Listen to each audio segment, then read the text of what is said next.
Hey, what's up everyone? Morey Croson here, and we have another new breakdown for you today. It's going to be on Trayvon Bromell, and really I'm just going to end up showing the Trayvon Bromell start in comparison to my start, just to see some of the key differences between somebody that's an elite sprinter and what they're able to do very effectively in comparison to somebody that's a lot more on the novice side. So if you like the content, go ahead and like and subscribe to the video and to the channel. Would really appreciate that. That helps us out a ton. And if you have any recommendations for us, you can go ahead and leave a comment down below, and we'll go ahead and hop right in the video. So we can see here on the left, and really I'm just trying to work on my overall block start. I've been working a lot more on the 40 start, and now going back into the blocks is a lot more difficult to be able to get that vertical movement when you're going through the start when you have the blocks, just because they make it so you have such a horizontal push naturally. And so, being able to work on that and really seeing Trayvon Bromell and how well he's able to get vertical shows a lot in the difference of being able to have that body control to be able to effectively, get your elite level start. So, and this is something that I see very commonly is what I'm doing in terms of the start. And one of the things that stands out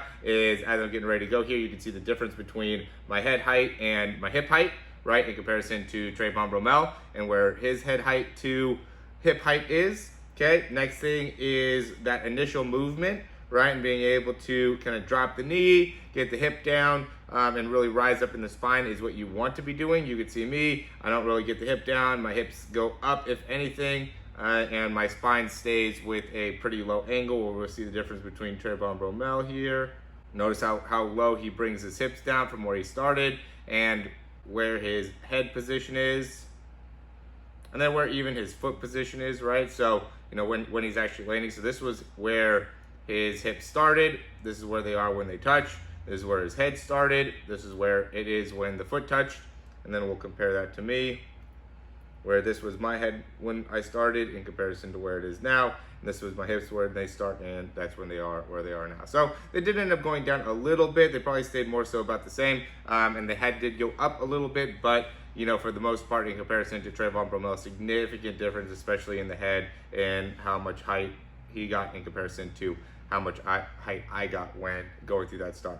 Right now, this sets it up for very, very different in terms of the movements for the next few steps, right? So you can see that first step, and then really the second step too. You can see how much more able he is to stay up onto the balls of his feet and keep the foot more underneath his hips. And I think that's super important for you guys to be able to understand, is that the faster you can make it so, and the better you can make it so your hips or your feet are underneath your hips, I think the better you're going to be in terms of your overall start. So you can see how good he does of a job of being able to land and get that pull to make it so his foot is basically right underneath his hips as he's going through the start. And it's not really about keeping the head really low. I know there's a lot of people that talk about really trying to keep that head low as they're starting, but you can see here, we go again here, 2, 3. I mean, he is basically standing straight up at this point on the third step, right? In comparison to me, where I have more of the issue where I'm almost too low. This third step I was able to catch it up a little bit to make it so my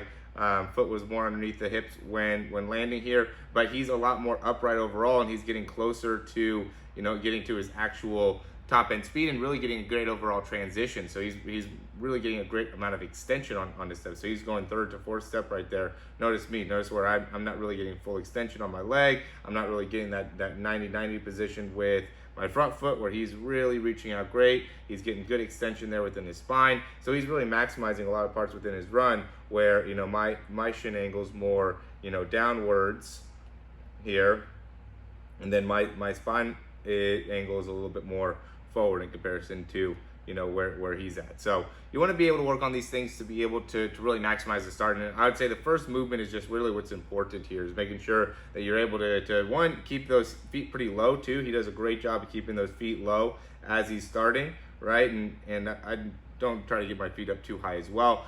He probably keeps them a little bit lower than I do. Gets plenty of extension, but the biggest difference is just being able to flip that position of the hip and the head to make it so your hips are pretty high, head's pretty low, to then being able to really push off and get that extension. So now the hips come all the way through, and the head comes all the way up, in comparison to not getting those hips all the way through, and more importantly, not being able to get the head to come up, right? And that's really what makes it so my hips don't come through, is really the position of the spine, not necessarily any type of weakness or anything I'm not doing within the hips. I did a video earlier that compared my block start to my 40-yard dash. I would highly recommend you checking that out as well. It's another comparison video. Showed a little bit better understanding of how you want to be able to maximize your 40-yard dash. I'll go ahead and put that in the above here. And now I want to just compare it to Trayvon Bromell, one of the best sprinters in the world right now, and how well he's able to get out of his start in comparison to where I'm at with the blocks. And so now you can get a visual of what you want to be doing when you see a really elite block start, and hopefully this will help you in